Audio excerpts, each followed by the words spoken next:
Hey soulmates, it's Nikki. I know last week we told you we were going to be doing rom-coms of the 1960s. We have a different episode for you this week, but don't worry, 1960s are going to be coming to you very soon. But now, on with the show. Welcome to First Dates and Soulmates, where it's not about the length of your work, it's about the thrust of it. I am your co-host, Meg Casewolf. And I'm Nikki McKnight. And we are joined today by Megan Flatt, who hasn't been on the show since I think like November 2024. So Megan, welcome back. Welcome back. Thank you so much for having me. I'm so happy to be here. You're part of like the two-part club now. The two appearance club. Ooh, I'm going to come up with a funnier name for this. this. Do I get a jacket like Saturday Night Live? Like after I think you have to get to 5 before there's a jacket. I think only Andrea has the jacket at this point. She's at least close enough to it, yeah. Yeah, I think she just hit 5 with the last Hate of Rivalry episode. But Megan, we had you on I remember that it was November 2024, and I didn't look it up because we were talking about the experience of writing a NaNoWriMo and what that does for us as authors, and you had not at that point written a book that you were ready to publish. You were still sort of in the writing phase, but now in April 2026, you are now a published author. So congratulations, hooray, and tell me about what you have completed. Thank you so much. Yeah. Oh my gosh, I don't even know where to start. But yes, I in January of this year, I published my first 2 novellas in a planned 5-part novella series. And the third one is getting ready. I'm getting ready to launch the third one in May 4th. So then the first 3 will be done. And again, there's 2 more planned in the series. The series is called The Across the Hall. It's set in a San Francisco apartment building. The first one is, and they're very trope heavy. The first one is fake dating. The second one is brothers, best friends. The third one is enemies to lovers, workplace romance. And it all kind of centers around this cast of characters in this apartment building in San Francisco. Love that. And they are also written under the pen name AJ Claremont, which we can talk about as well. But before we go there, what was the decision like to say, I think I just want to do novellas? Right. So, we're all business owners here as well. And so but I have to say I did not go into wanting to write these novellas or wanting to write novellas or even wanting to independently publish as any type of business decision. I wasn't like, oh, what are the keywords? What will sell? What tropes are ranking? Like all the stuff that we nerd out on. Like I wasn't thinking that. And basically the short story, like you said, when we talked last, I'd been writing for a while. I started taking my writing more seriously in about 2023, kind of the end of 2023, and had been working on full-length manuscripts, romance novels. I knew I wanted to write romance, and I'd been working on a full-length manuscript, and I'd been working on it for a while. And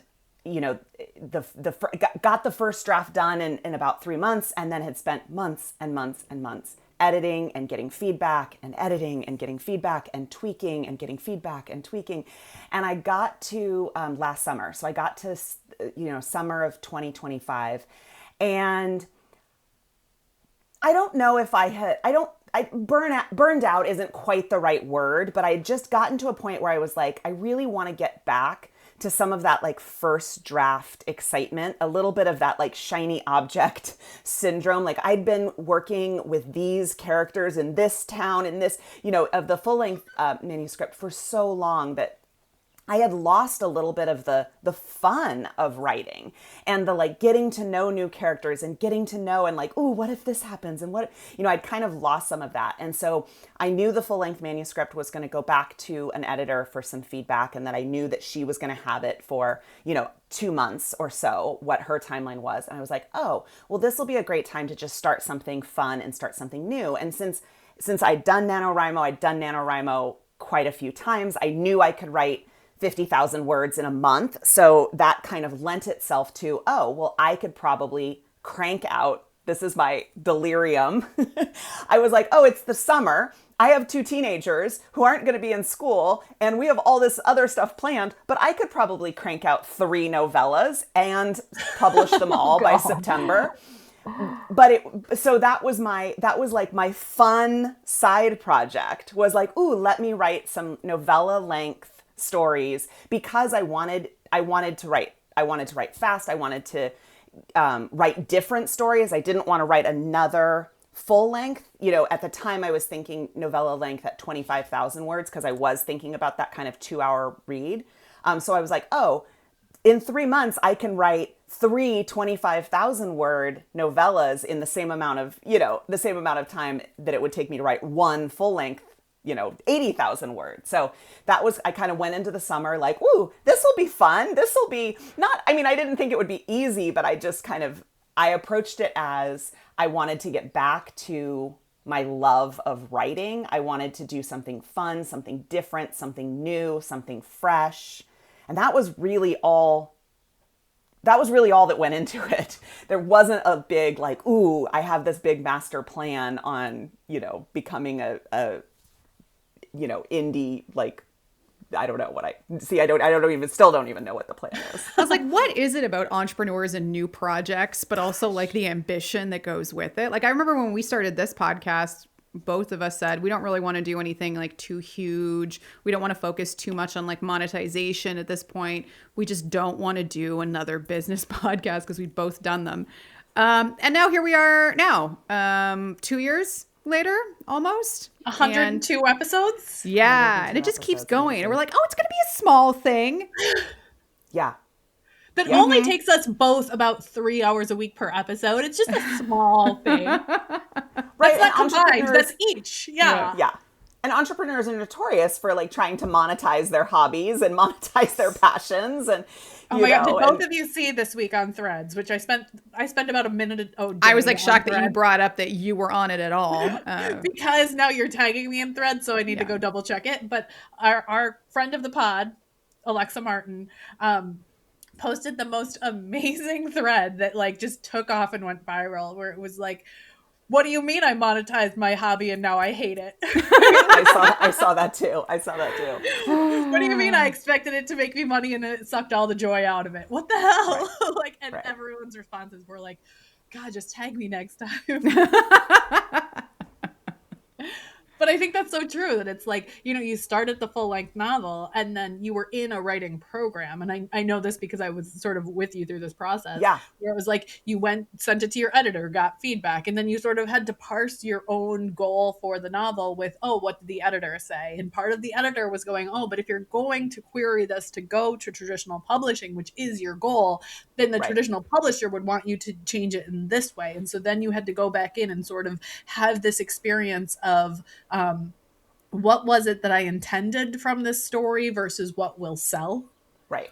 Which I think also maybe for you, and I'm speculating as an outsider who was getting very long Voxer messages through the process, like it may have sucked a little bit of the joy out of it, that it was a hobby and you wanted to write the story. And I think that it made the story better in some ways and certainly more sellable in some ways, but you needed to make sure that it still felt like you at the end of the day. And by the time that you'd been through 8 full-length draft revisions, you were like, I don't care about these people anymore. I love them and I never want to see them again in my life. Yeah, well, and even again, my overly ambitious, and like Nikki, to like your point, like it's actually been like, it's actually a little bit of my advice when people are like, oh, how did you find time to do this? Or how do you find time to write while you're still running your business and raising kids? And like, it's always been a little bit, and maybe it is the entrepreneur in me, like to set these really audacious goals, like to set, okay, I'm going to write and publish 3 novellas in 3 months. And because I know my constitution and like I know my personality, and like I will set really big goals for myself, and I'm okay not reaching those goals. Which I know sounds weird, but like I will set bigger goals because it pushes me to work harder. When I was in high school, I was a swimmer, and I remember there was a girl on one of our rival teams, but we had become friends, and she was trying to qualify for whatever state championship or something like that. And they were going to let her race again to try to get the pace that she needed to get. And so she asked one of the male swimmers, she asked one of the guy swimmers to swim with her. to pace her because he was faster than her. And she knew that if she was like looking, if she could see him, that she would swim faster. And so I kind of feel like I do that with my own goals too. Like I set big goals, not because I think I can beat that guy, but because I know I'll swim faster if he's in the pool with me, right? There's a romance novel idea in there. I think I've read it. Right? Like write that down somewhere. But like, so that was also the big reason for that, kind of big goal too, was like, hey, I might not get there, but I know I'll get closer than, if I set something more reasonable. But yeah, and I think you're right. I think also there was like, I'm a big fan of the Enneagram. We've talked about the Enneagram a lot. And I read somewhere, I'm an Enneagram 3, and I read somewhere that Enneagram 3, that are the least likely to be published authors. Or just least likely to be writers in general. Really? Because especially published, because Enneagram 3s are really outcome driven. And publishing, you're not in control of that outcome. To your point, you're really, it's timing, it's what's marketable, what's sellable, it's all of these other factors that you're really not in control of. So I think there also was a piece of that for me too, where you're right, I had been making a lot of changes. I really fundamentally changed the premise of the story to make it more marketable. And so when I got to the summer, I was like, well, let me do something that I am in control of the outcome, where I can control every single step. And that was before I knew that whole Enneagram 3, data point. But I think that really is part of it too. It was like, okay, well, I want to do something where I get to decide what the story is when it's done. And again, like maybe it's not the most marketable. Maybe an editor would have said, do it this way. But at that point I had that, and I'm not giving up on that.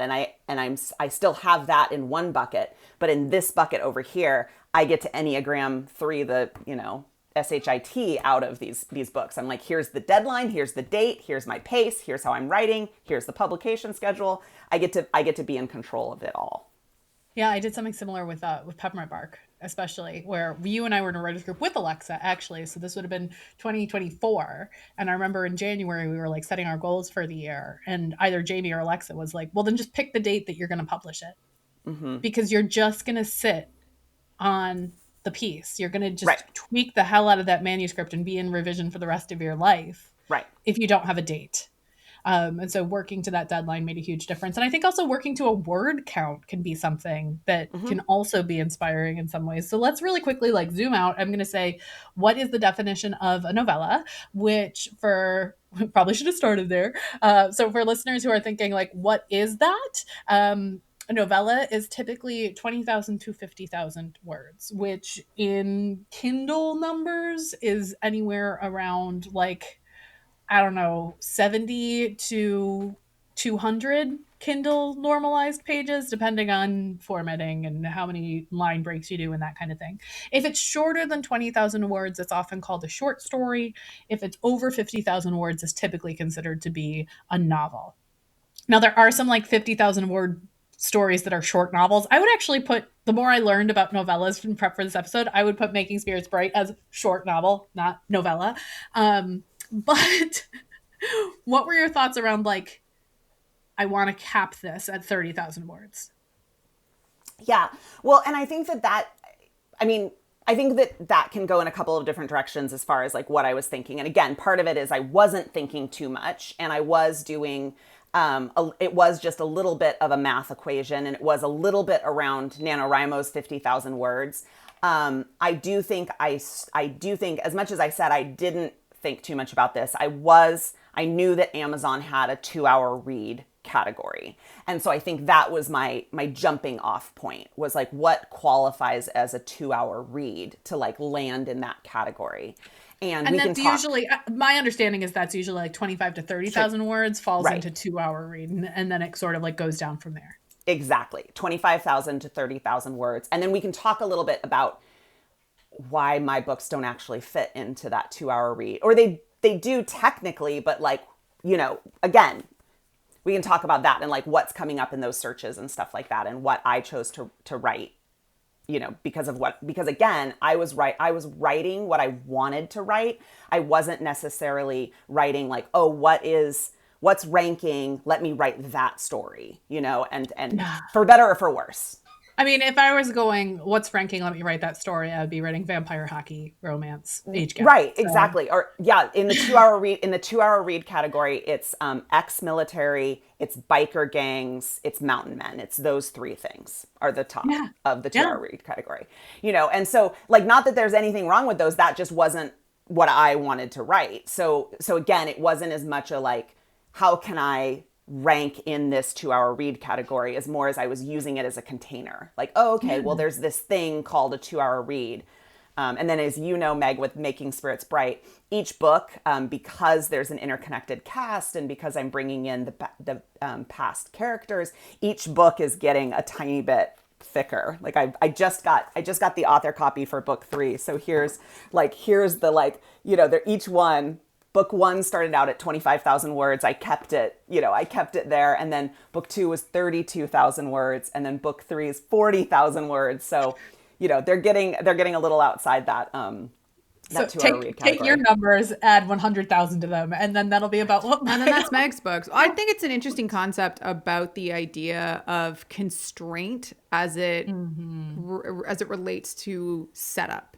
We've talked previously about the value of setup, but also needing to start the story as late in the story as possible so that it feels like it has momentum, that it feels like it is thrusting, as it were, towards something. Yeah. And I think it, as someone like me with ADHD, my ability to like start something can be challenging if the container's too big. So there's something that appeals to me about saying this is a very specific thing or a very specific outcome. It's either a word count or something that could be read in 2 hours. Like there's something comforting about that. But then I look at the craft side of it and I'm like, oh God, that actually feels like way more work. I don't get to meander. I don't get to like perambulate around, or what other slow walking metaphor you want to use. So then you start to see it creep up and you go, shit, what am I doing now? Am I ignoring the very thing that I put in place to like help me through this journey? Or is it okay that I'm doing that?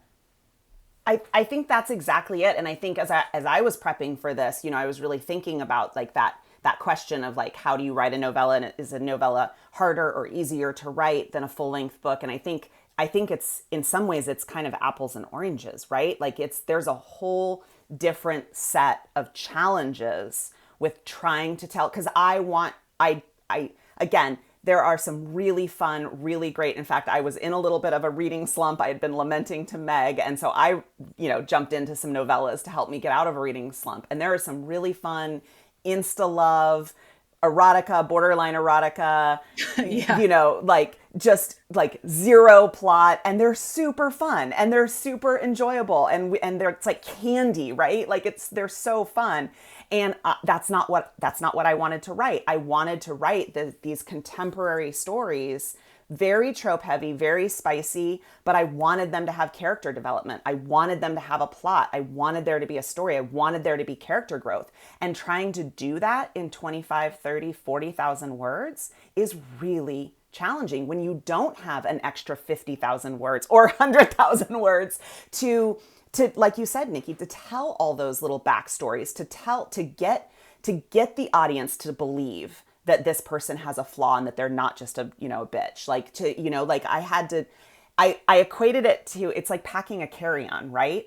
Like you can't pack like, oh, maybe I'll wear this dress or maybe I'll put in an extra pair of shoes. Like you have to get like, everything has to fit in that suitcase. Like, and everything in that suitcase has to do double duty. And that's how I felt like with writing a novella. It was like, okay, how can I had to scrutinize, can I make this sentence 5 words instead of 8? Like I had to scrutinize at that level, but I also had to scrutinize like, how can I have this conversation that she's having with the neighbor also give us enough of the backstory so that we understand that when later she has this, like I couldn't have 3 conversations where I might have been able to do that in a full length novel. I had to be like, okay, how do I make this scene?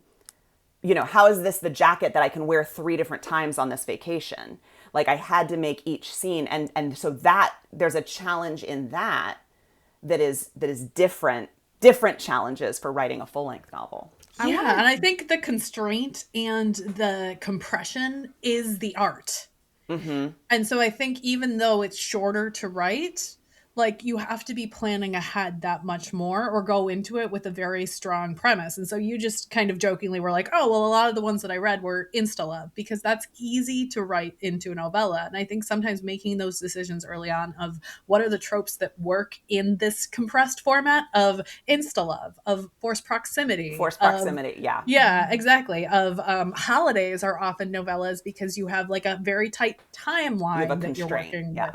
Right. Like the trope that you're choosing or the situation that you're doing is a compressed situation, or you're forcing them into a snowed in or workplace or a place where they have to be engaging with each other. They can't walk away. And so that forces engagement to happen much, much faster. And that is also a decision that you can make in the process. Yeah, Nikki, you were going to say something. Yeah, I feel like with this, there needs to be constraint in location, constraint in timing, or constraint in relationship to move it forward. But my question for you, Megan, is when it comes to the writing process, do you write a little and then expand, or do you write a lot and then edit down? I just traditionally am a high word count writer. That's just the kind of writer I am. I'm a pretty fast drafter.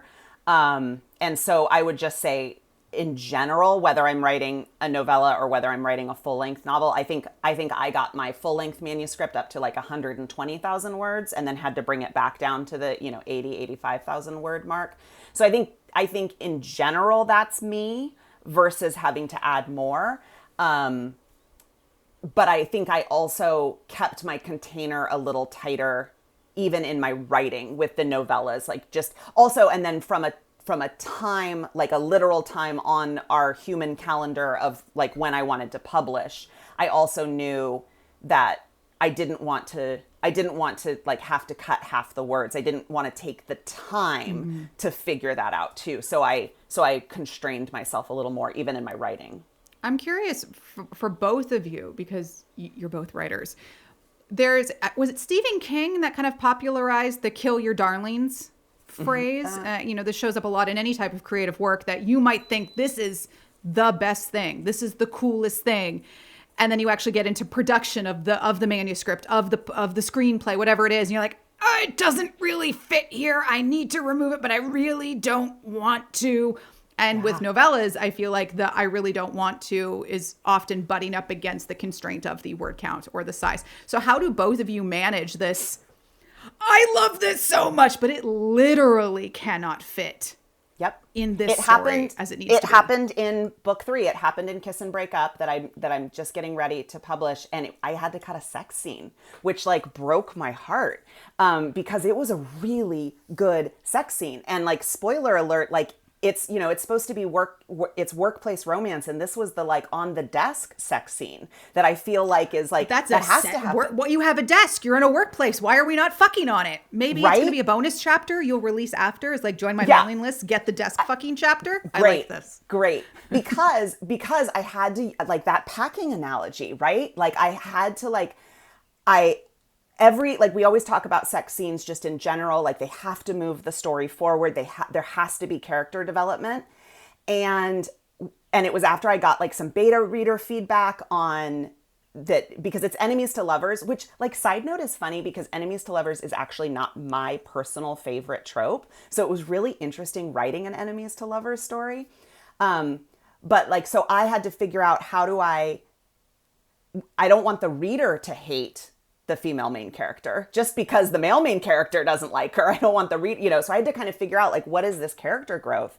And I realized that this sex scene and the kind of the scene that preceded it wasn't moving the character forward. It was a great sex scene. It was a hot sex scene. I loved it. And like you said, like bonus chapter, like definitely let's add it in, and so I had to kill my darling. And like, I physically sat and stared at my computer for a while. It was like, oh, like I know what has to happen.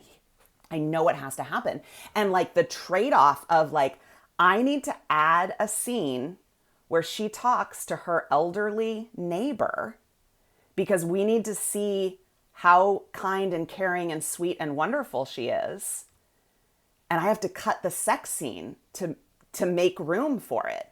Like that is killing your darlings, you know? You had to save the cat, and so you had to cut the sex. That's terrible. The that sacrifices really that y'all have to make for our enjoyment. I don't know how you sleep at night. I really don't. But Nikki, like kind of to your point, like how do you do that? There's also, and I think this is what's so fun about novellas, is I was like, I'll get to write a really great sex scene in the next one. You know, this isn't the only sex scene I'll ever write. This isn't the only, you know, and who knows, maybe the next couple are going to get to, you know, it's not workplace romance, but maybe the desk in the home office, like maybe the sex scene will slide in there. I don't know. But like, I think that helps too. And it's like, I'll get to write another one. So I think that it's like, I can cut my darlings because I know I can do this again. Yeah, they kind of get added to a cutting room floor. It's like they're there. It's like the bonus content on a DVD. Right. They're going to be somewhere else. It might just not be the main movie. Yeah, Megan and I have both sent each other the GIF of the person standing in the window, knocking on the sliding glass door and holding up the sign that says, like, want me to kill them? Or the Edward Scissorhands, one where he's These are all excellent references. Yeah, because like that's how you feel, and especially when you know someone else is struggling, but like there's scenes that you love and you adore and that do not belong because your characters have evolved. I had dozens of these between Nick and Kate and Grace and Alex. Grace and Alex, I probably wrote a whole nother book while I was exploring who Grace was.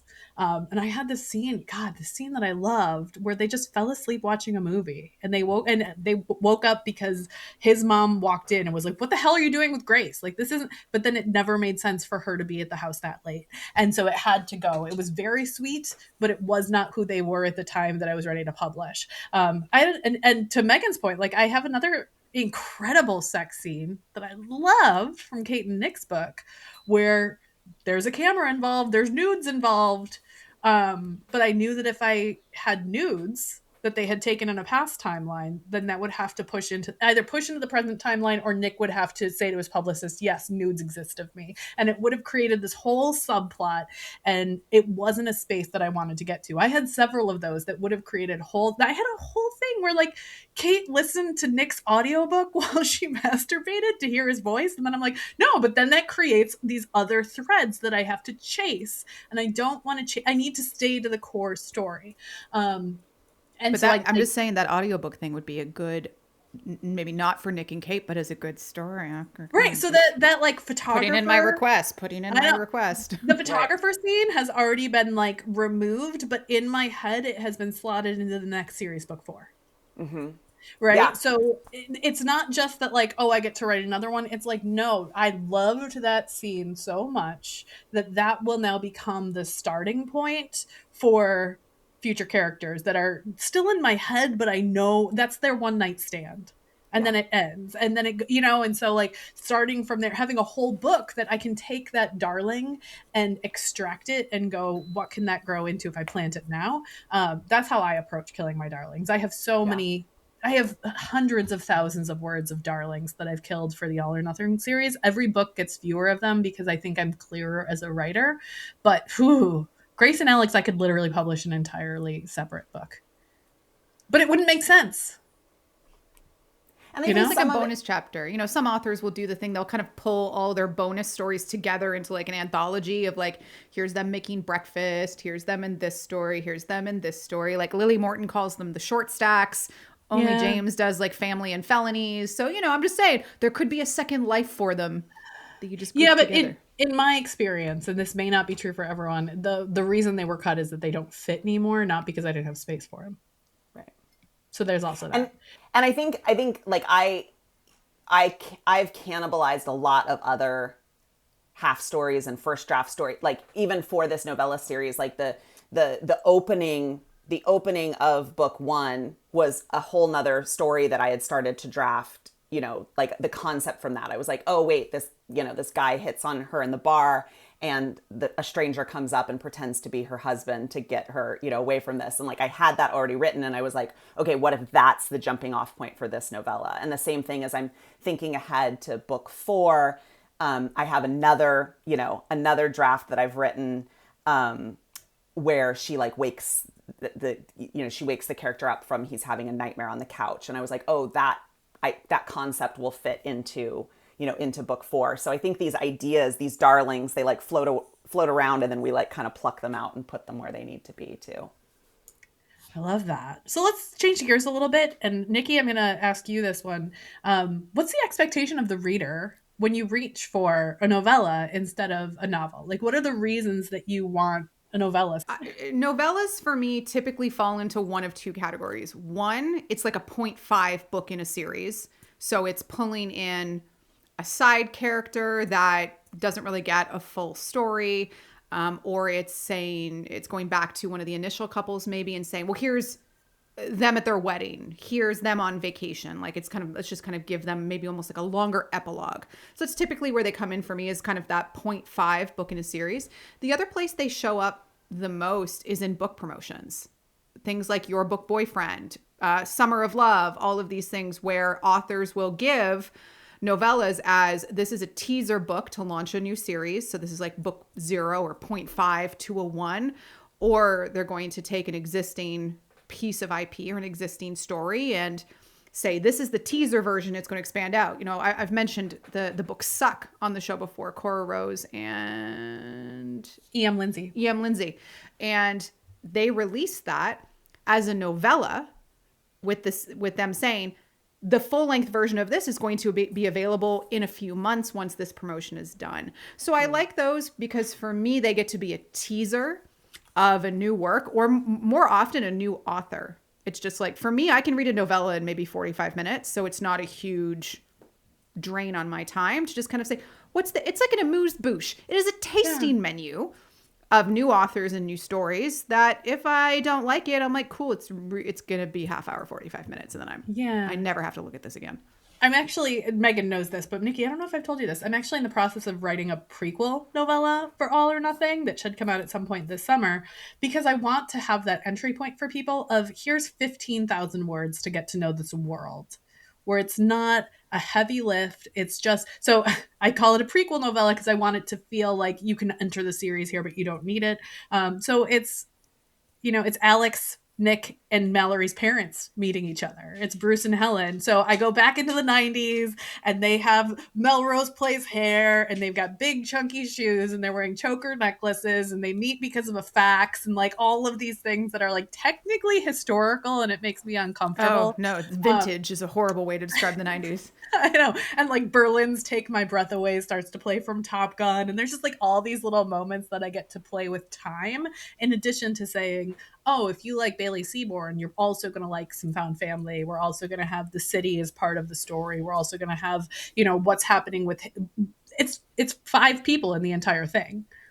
And I think that's part of the art of novellas is you don't have room for subplots. You don't, it all happens in the course of a night because I want it to feel short and tight and really compact.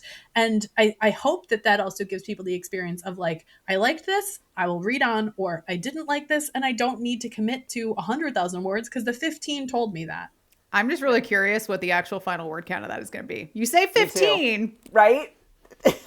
I'm looking at you, Madam Bailey Seaborn. You're like, I swear it's going to be 100,000. It was 165,000. I'm going to read it either way. But 100,000 for Peppermint Bark, and it was 103. I'm watching you. I'm watching this word count. Okay. But we can have a word count watch if you want, where before it goes live, I'll actually report and it will be like 15,062 or whatever. I'll be like, could have cut 62. I might have to do it. Just you are now giving me like a hard 14,999. There you go. Yeah, acceptable. You may not write a dedication. You may. Megan, what about you? When do you reach for novellas? When is that like the itch that you need scratched? Yeah, for me, it's almost always like if I'm, I don't really get in like reading slumps. I don't go that long, but kind of if I need almost like a palate cleanser. So like a little bit, like if I have just read a longer book or a more emotionally charged book or anything like that, or if I'm not sure what to start next, like if I'm not kind of sure like what my next full length read, then I love to just dip into a novella, something I can finish in an afternoon, or something I can listen to on the treadmill when I'm at the gym and like kind of keep my habits going, but I'm not quite ready to jump into a new one. You know, sometimes you have that little bit of a book hangover, like where you still feel kind of connected to those characters. And so then sometimes I'm not ready to like fully invest in a new set of characters yet. So that's where a novella can really come in for me. Or I listen to a lot of audiobooks just with my lifestyle. So you know, if I was driving to my son's mountain bike race and I was like, oh, it's 2.5 hours away. Perfect. Like I'm going to listen to a novella because I'll be done with it by the time I get to the mountain bike race. So if I, again, like that container, that's usually when I'm reaching for them. Yeah, for me, it's often like once I finish a big project or when I have a book hangover, I'm like, okay, I need to not have so many complete stranger characters living in my head right now. I want 2 people that I need to track and that's all. Yep. Like, Yeah. and I want it to be done and I can have that dopamine hit of like, it is done. And whether it's, you know, busting a slump or coming out of something heavy, like a novella is very much like, Easily accessible. Exactly. I just need a win. Yeah. Especially at Christmas. I'm like, give me like a Oh man, sometimes there are these Christmas books where it's like you're 400 pages to like you disagree at the toy factory. No, make it a novella. Oh, and that's another really great way to use novellas too, is especially at Christmas time, I see a lot of novella series that are anthologies between different authors. So I think Christmas Falls did this, although they were technically short novels, not novellas. I think they were more like 60 or 70,000 words. We had a whole episode about Christmas Falls as a series. But I see them a lot where it's like maybe a novella or maybe a short novel from 3 or 4 different authors in the same universe. So you can go in and say, well, I really like this author and I'll try these other ones. And that sort of expands your authorship into, oh, if these 2 people are friends, they probably have a similar writing style. They probably are going to have a similar reader. Let me try them out. And if I don't like them, then I don't have to keep going. Yeah, I hadn't thought of that, but I do love that. I do read a lot of Christmas novellas for the same reason that I watch a lot of made for Netflix, made for streaming holiday films every year. They're just nice, easy, digestible. I usually have so much other stuff going on in my life that I don't really want to add anything with a longer commitment. It's like, I'm going to have a glass of wine. I'm going to have some cocktail shrimp and I'm going to watch The Princess Switch 3 with Vanessa Hudgens for the 4th time. Oh my God. Right? That's my vibe. Absolutely. And I think also like novellas used to be like in the before times of self-publishing, used to be more like they were anthologies. And so you could say, oh, I really like this author. I don't know these other 3 authors. I'll buy the anthology, but I want the entire book, the heft of the book to be less than £1, you know, like I don't want to have to carry around something heavy. And so they needed to be short stories or novellas in that space and be able to explore new authors that way. And now in like indie publishing, it's more like, here's the group series is becoming more and more popular. Megan, are you finding people are doing a lot of like read throughs of they find book 1 and then they read through to book 2 and they're looking forward to book 3? Or is that something that you're finding like, or you don't have enough data to know yet? I like yes and yes. Yeah. I think that I don't quite have enough data, but actually like another side, you know, our love of AI and some of those things. I had Claude set up a dashboard for tracking my data. And that's one of the things we're tracking is what's my read through percentage. And I think it probably helped, because I released book 1 and 2 at the same time. Strategically, I decided to do that. And then I went back and forth and I panicked and I was like, I shouldn't have done that. I should have released 1. I should have done more like rapid release, but I released them on the same day. And so I have a really high, like 96% read through rate right now. But I'm really curious what happens with book 3. Because I think part of it was because they were available on the same day. And so I think a lot of people did just read straight through, you know? And so we'll see if now people come back 3 months later for book 3 and like what that read through rate is. But it's also a little bit, you know, as we talk a little bit more, as now I'm starting to think more strategy, even though I didn't start out thinking about strategy. it's actually kind of helped my like mindset too, is like I really am just trying to get this back catalog. Like I'm not, yes, I'm promoting it, yes, I'm doing, you know, the things, but I'm also not, I don't even know, it's like you launch something and like if you don't sell a certain amount of it, you know, in our other worlds, if you don't fill your program, it's kind of like it was like a failure, or like it didn't do what you thought it would do, or you only got 10 people in your program and your goal was 20, or like whatever those are. And with these books, again, partly because it's a little bit of a passion project for me, but also I really see this as a long game, right? So I really see that like, okay, by the time I get to book 5, then what's the read through rate? Then what's the, you know, what's the tracking and what's the pacing of people, you know, going back and, or when they find book 1 at that point and they've got 5 books to read, what does that look like? So it's also helping me from an Enneagram 3 standpoint, not get too hung up on, well, how many sales have I had, you know, so far? It's like, well, I'm not done with this process yet, so it's fine. Yeah, I can validate that, because it's like today, as we're recording, is the day that Playwright was released. And I'm like, I know that is less than 1% of the overall sales of what I will make from this book over the next 5 years. Right. Is day 1 sales numbers, because Kindle Unlimited, people are just downloading it. They're not pre-ordering it. And I didn't do a hard pre-order campaign for just that reason. But also I've seen what happened with Peppermint Bark, where I had a certain amount of people who pre-ordered, who bought, who read within the first month. And already in 2 years, it's 10x what it was in that first month. Just last December, I think I had 10x of what I had at first, you know, like I think it made up. I had more in last December than I did in the entire year prior. So knowing that this is a long game definitely changes the way that you think about the entire series and promoting the series and release dates and all those things that hopefully readers don't think too much about. They just go, I want to read this. I want to, you know, let me download it. Let me skim through it. Let me see if I like it.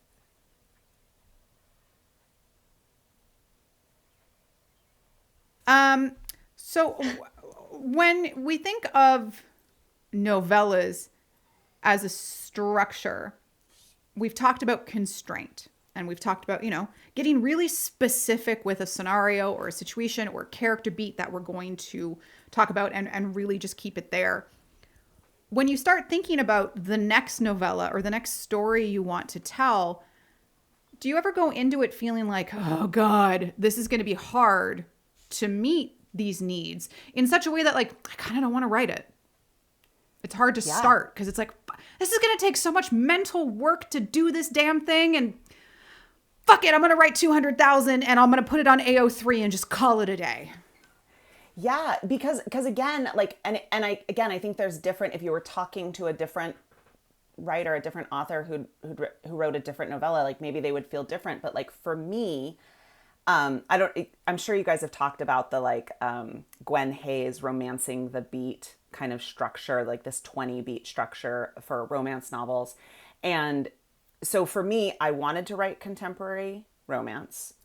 I wanted to write plot driven. I wanted to write character driven. I wanted to write trope heavy. I wanted it to be spicy. So it's like all of these like ingredients, right? It's like making a smoothie or something. It was like, how do I fit all of these ingredients into this blender? And I really do still try to hit all 20 beats of the like romancing the beat. And so most of the books are 25, 27 chapters, you know? So it's like, okay, how am I doing that? And some of them have to be combined, you know, like, okay, we hit these 3 beats in this one chapter, but like, there is a little bit of like, oh, and like, I want there to be a plot. Like as I'm starting to work on book 4, I'm so excited about it. It's kind of characters that we've now seen in these first 3 books.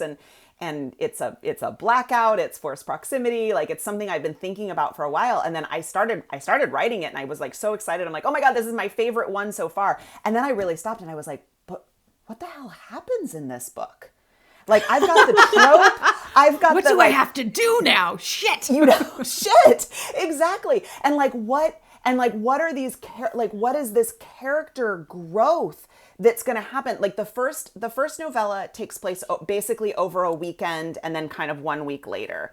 And then the second 2 books take place over a couple, like 10 weeks, so I have like some time for some growth.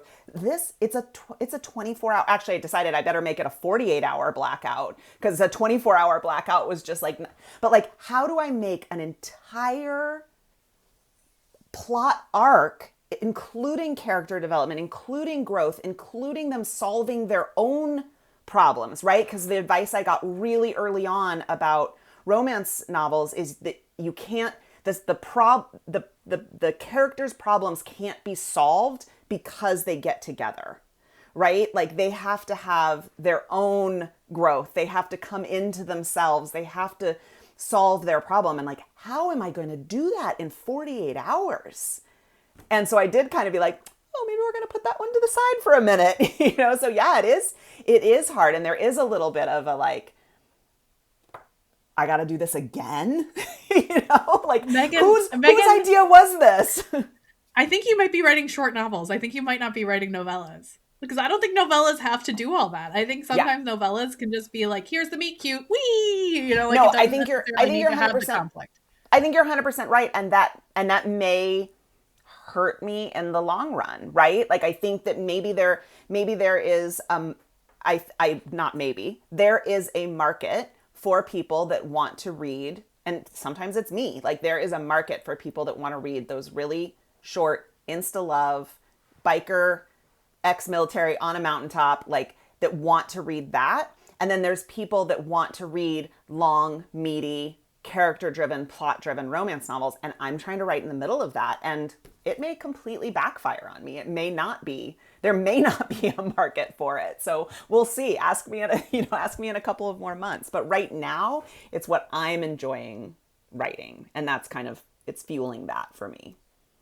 All right, so let's wrap up today with what it is that we ship the most about 30-minute reads, 45-minute reads, 90-minute reads, whatever the category is, the 2-hour reads. What is it you love the most about the novella as a format, as an art form? Nikki, I'm going to start with you, if you have one. I absolutely do. A lot of times when I read full-length stories, especially if they're a part of a series, I talked a little bit about in terms of like release dates and read-throughs. It can be the best feeling and the absolute worst feeling in the world when you finish a fantastic book and you're like, oh my God, I want the next one. I have to wait 9 months for the next one. Fuck. Because you're like, I want to see the full resolution, because I've likely at the end of the book gotten to like a happy for now at the very minimum. But I need this next. There's like 4 series right now that I'm waiting. I have all the alerts set up. I'm like, I need this next book right now. With a novella, I know I'm not going to have the anticipation in the same way. And in many ways, that is calming for me. I'm going to read it and not be like, oh my God, I need the next book. I need the next book. I need it. At the very worst, it's going to send me down a rabbit hole of reading everything that author has ever published. But I get to just finish it and let that be it and then go about my day. And it's great. Meg, what about you?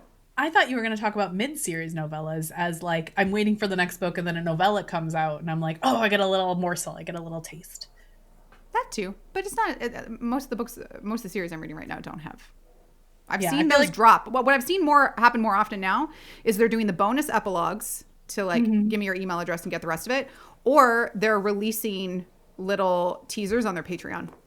And yeah, I'm on like 120 different author Patreons. So like most of them I'm on the free tier, but still a lot of them are releasing little bits of content. So I kind of get it, just at a different format. Yeah, I think that makes sense. I've definitely seen it more in like traditionally or hybrid published authors where it's like we have I think about like Alona Andrews does this incredibly well with the Kate Daniels series where like it's a 10-book series, but then every book has a half-step novella in between that isn't Kate's perspective. It's her friend's perspective. It's the mother shifter's perspective. You can sort of like expand the universe without losing the main spine of that 10-book series. I don't know what mine is yet. So Megan, what is it that you ship the most about novellas as a reader or a writer? I think, I'll go from as a reader first, and then maybe I have a writer one too. But I think it's what you were both kind of saying about it as a win. But it's like, I think one of the reason I love, and many people love reading romance is because, in fact, I heard someone say that romance is the hardest genre to write because readers have very specific expectations for what will happen, but you have to do it in new, and you have to hit all of those very specific expectations, but you have to do it in a new and exciting way. And so I think as a reader, it's like, I get excited for the meet cute. I get excited for the slow burn, the tension, the first time they have sex, the third act breakup, the happy ever after. Like, I'm excited to read all of those, whether the book is 20,000 words or 120,000 words. And so I think when I want a novella, it's like, I want all of that faster. Like, I want all of that excitement faster. I'm like, I just started a new book, and, I just got to the meet cute, and I'm like, oh, what's going to happen with these two? And if it were a novella, I'd already know, I'd be done. I'd already know how they're going to end up getting together, what's going to happen, what's going to be the conflict, what's going to be the resolution. So I like, sometimes in a novella, it's a little more like that instant gratification. Yeah, I think mine's very similar, where it's like you don't need to wait around to get the answer, and you know that within an hour or two you're going to have the dopamine hit of like having the complete story in your head. Yeah. And I think they're just often really fun and sweet. And I think maybe as a writer, like, I think that it's just like they're fun and sweet and kind of a little bit silly, and they're not so emotionally damaging too. Exactly. Yeah. And you can have some depth, but they can stay a little bouncier. So I think that's fun too. So before we get into the question of what we're shipping this week, another way you can support us, go read Meg's books, go read Megan's books. But you could also just head on over to your podcast provider of choice, leave us a rating, subscribe, review. We appreciate it very much. And while you're at it, go leave your favorite independent author a review on Amazon, on Goodreads, wherever you get your books from. Because talking about stuff helps people find the stuff, and all the stuff is good stuff. And I know they and us would totes appreciate. Let's talk about what we're shipping this week. Megan, what are you shipping? Well, I mean, I have to ship Meg's new book, Bailey Seaborn's new book. I felt bad because writing does sometimes take me away from reading. Sometimes it's hard to be in, one character's head that you're writing and then in another character's head. So I've just finished devouring it. My goal was like, oh my gosh, I have to finish it by launch day. So I am definitely shipping Two Wrongs Don't Make a Playwright by Bailey Seaborn. And it also just feels like coming home for me, because I think this was the first one you started, right, Meg? Yeah, I think you probably saw an early draft of this in 2021 where like their names may not even have been Kate and Nick yet. Like, right. It was that early. Yeah, and you as probably I'm reading, see some of your fingerprints on it really early. Well, as I'm reading it, I'm like, oh yeah, this scene. And so yeah, I'm definitely shipping that this week. And that's what I think happens with like longer books too, where some scenes are 5 years old and some scenes are 5 minutes old, and I just hit publish, because they just need to fill that gap. So it's really interesting how that played out. We love it. Meg, what are you shipping? All right. So Playwright came out, and I have not read a second chance romance in over a year, because I didn't want it to taint what I was doing with Playwright when I was writing it. So finally, after I sent it off to ARCs and I was like, it's done, I can do something that I enjoy again and not feel like it's going to push into my work. I read Jane Igaro's book, Where We End and Begin. I found this on my library's Black History Month shelf because I do want to try to read more diverse authors and experiences. So this is the story of a woman named Dunny who goes back to Nigeria after 8 years away. She was there for high school. She went off to college in the United States. She's now in her PhD program. She goes back to Nigeria for her best friend's wedding and meets up with her high school sweetheart. And they sort of have this like, what has happened in his life over the past 8 years? How did their relationship push into it? And one of the things that I really like about this book and the structure is that the present timeline is in her perspective and the past timeline is in his. And Megan, I think I may have like at one point been like, wouldn't that be cool for your novel? Like it didn't happen because you didn't want to write dual POV, which is fine, but I've never actually seen it done before. And I really liked that sort of like, we're getting two different perspectives, but they're not simultaneous. We're getting the history from one person's perspective and the present from the other. So I loved that. So that is Jane Igaro's Where We End and Begin. It's very 5 years later, the musical. Oh, where, yeah. like her timeline is moving forward from the time they meet, and his timeline is moving backwards from the time they break up. They meet in the middle and they separate again. There was a movie version of it. It's not a great musical when you know the backstory of how it was made, but Megan's wasn't there an Ashley Poston book called like The 7-Year Slip, where also they were moving in 2 different timelines, but like they were both in the same apartment, and so he knew her. Yeah, that was a really cool way to use time too. yeah, wibbly wobbly, timey wimey stuff. All the good things. Nikki, what about you? What are you shipping? I am shipping Jax Calder's newest release. It's called It Started With a Text. It is book 2 of the Queer Ways to Fall in Love series. This has all the things I like. It's like, see, you're texting with someone and you don't know who they are. And then slowly you meet someone in person and you're like, this is kind of interesting. Who am I texting with? So we meet Nick, who starts off in the story of he sees one of those Architectural Digest house tours by his favorite celebrity, a singer named Anthony Devine.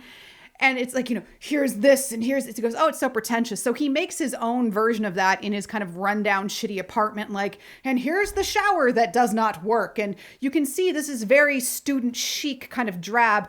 And his response video goes really viral. So all of a sudden he gets a DM from someone claiming to be Anthony Devine saying, haha, that was really funny, from his private account.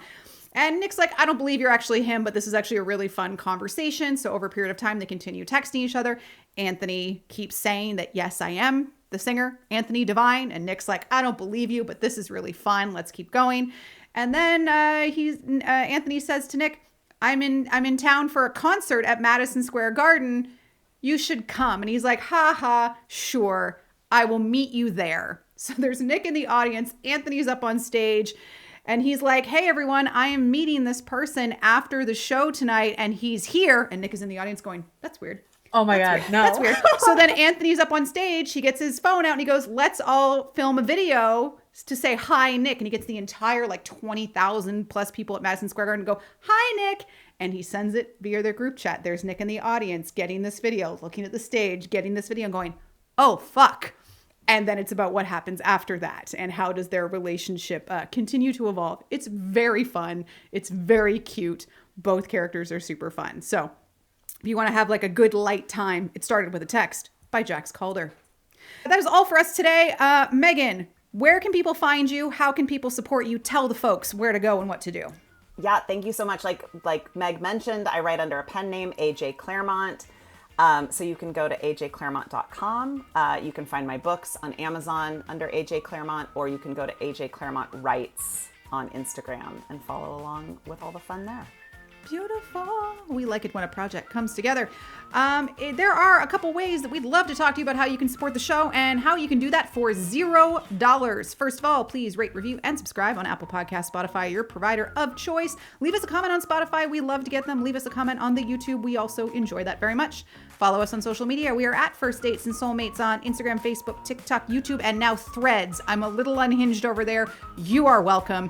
Head on over to our website, First Dates and Soulmates. We've got a lot of fun stuff over there for you, including a quiz. And if you would like to send a little bit of money our way, you can check out our merch store. It's on TeePublic and listed in the show notes. We are now offering sponsorships for the show. So if that is of interest to you and you want to lock arms with some very fancy romantic ladies, head on over to the website and do that. Last but not least, you can subscribe to the show on Substack. Do it for 1 month. Do it for many months. We're just so pleased as punch that you are here. We appreciate you always, soulmates. Coming up next week, we are continuing our deep dive into our little tiptoe through time of romance films. And next up, the 1960s. And we have a lot of thoughts. We will see you next week. Bye.